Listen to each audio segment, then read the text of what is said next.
Oke, Cak. Jadi ini, Cak. Teman-teman kita itu, Cak, seringkali tuh punya masalah pas menyemai, Cak. Iya. Yaitu kutilang. Bukan kutilang burung, tapi kurus tinggi langsing.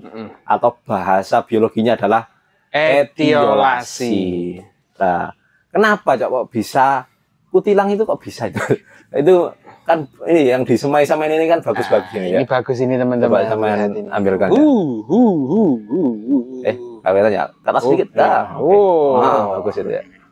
Nah, kok bisa kutilang itu gimana? Gini. Mungkin Anda teman-teman yang sudah paham mesti guyu kan, tertawa lah. Tapi teman-teman, saya juga dulu itu ya ngono, kutilang gitu, etiolasi. Lah, itu gini alurnya. Ketika saya sok-sokan menanam, itu saya nggak tahu. Ternyata kalau kita menanam ada dua unsur yang paling penting dalam proses persemaian, yaitu sinar matahari dan unsur hara. Lah, teman-teman, mungkin ketika menganggap melakukan persemaian itu nggak perlu unsur hara kan? Padahal meskipun saat kita melakukan persemaian seperti ini makro hukumnya harus tetap dikasih nutrisi untuk tanaman. Dan juga, kenapa kok kutilang? Alasannya, karena nggak terkena sinar matahari. Biasanya disemai, di bawah-bawah apa gitu. Yang penting, semai seperti ini, di bawah apa. Yang intinya tidak terkena sinar matahari. Nah, kalau secara biologis ya Mas, ini saya bahas secara biologis. Kenapa kok bisa etiolasi? Kenapa itu, Cak? Hormon sih, apa itu ya, auksin. Jadi gini, di dalam pucuk tanaman itu Mas, ada yang namanya zat atau hormon atau apa, saya lupa namanya. Ketika itu terkena sinar matahari Mas, itu tertahan. Dan ketika tertahan, mereka akan fokus untuk membentuk bodi tanaman yang kokoh. Tapi ketika tidak ada sinar matahari Mas, hormon namanya saya lupa namanya, itu mereka tumbuh terus untuk memanjang. Akhirnya langsing seperti itu. Berarti penyebab kutilang itu ada dua ya? Iya. Ada unsur hara, kemudian sinar matahari. Ya, berarti media yang digunakan untuk menyemai itu unsur haranya harus cukup. Betul. Terus kedua, harus terkena sinar matahari. Yang cukup. Tapi pertanyaannya gini, Cak. Kalau kita nonton tutorial Cak, di YouTube gitu ya, itu kan benihnya itu pertama misalkan disemai di katakanlah rock wool ya, terus itu kok disuruh ditutup dulu Cak, misal ditutup dulu, nggak boleh terkena sinar matahari. Kok malah nggak boleh terkena sinar matahari itu gimana Cak? Nah, ini nyambung ke proses pemeraman. Jadi maksudnya di video tersebut, saya tidak menyalahkan loh ya. Nggak tahu, ada kan mesti habis menyelam ditutup kan? Ya. Nah, itu fungsinya apa? Itu fungsinya untuk melepaskan perkecambahan. Atau ibaratnya benih tadi bisa retak pecah gitu. Sprut. Sprut. Tapi Mas, jangan terlalu lama ditutup. Ketika seperut, itu harus segera dibuka. Nah, orang-orang awal seperti saya dulu ya mungkin nggak tahu.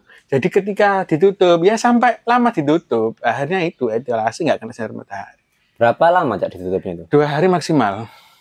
Itu beda tanaman beda ya, lama beda durasi menutupnya. Coba sama sebutkan ya, misalnya yang sering ditanam teman-teman lah di rumah.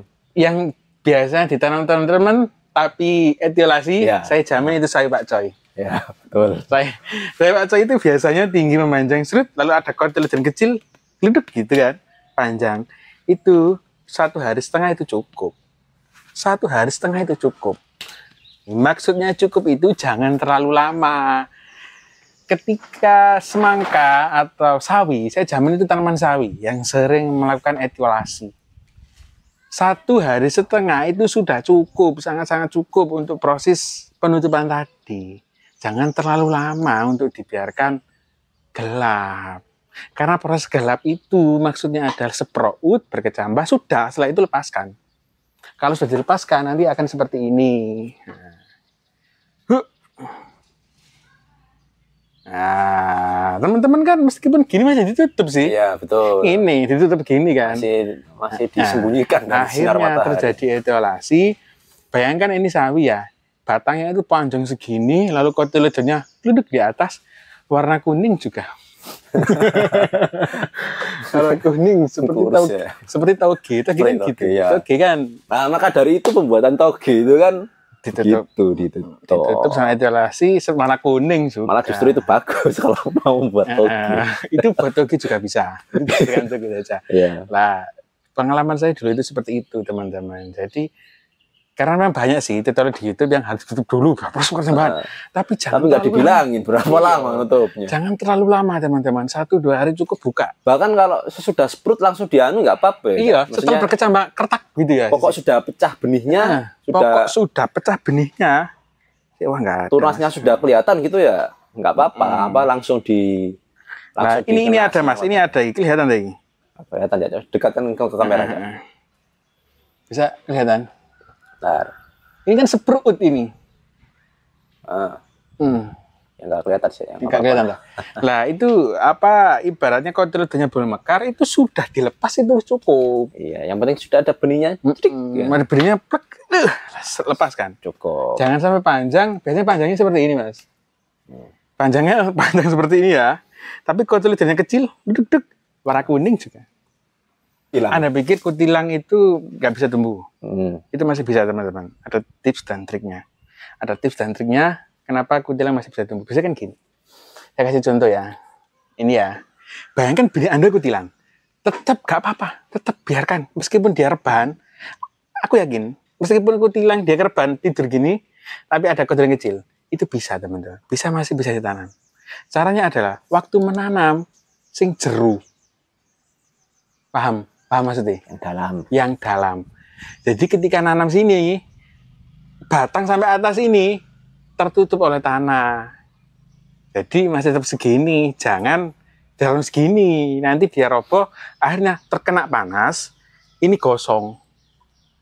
Batangnya tipis, kurus kan, kena gosong, akhirnya patah. Makanya itu ditanam yang dalam. Insya Allah, kalau Tuhan mengizinkan, masih bisa tumbuh. Itu adalah salah satu trik dan triknya cara mengatasi etiolasi dan masih bisa ditanam. Oke, mungkin itu saja ya. Iya. Saya juga sudah kepanasan. Oh ya, kalau ada pertanyaan silakan sampaikan di komentar, nanti kita jawab. Mohon maaf yang kemarin tidak kejawab karena Tani masih sibuk ya. Iya. Tidak sempat balas. Ya mulai video ini lah, mulai per video ini kita balas lagi lah komen-komen. Iya. Terima kasih. Ya, seperti itu teman-teman.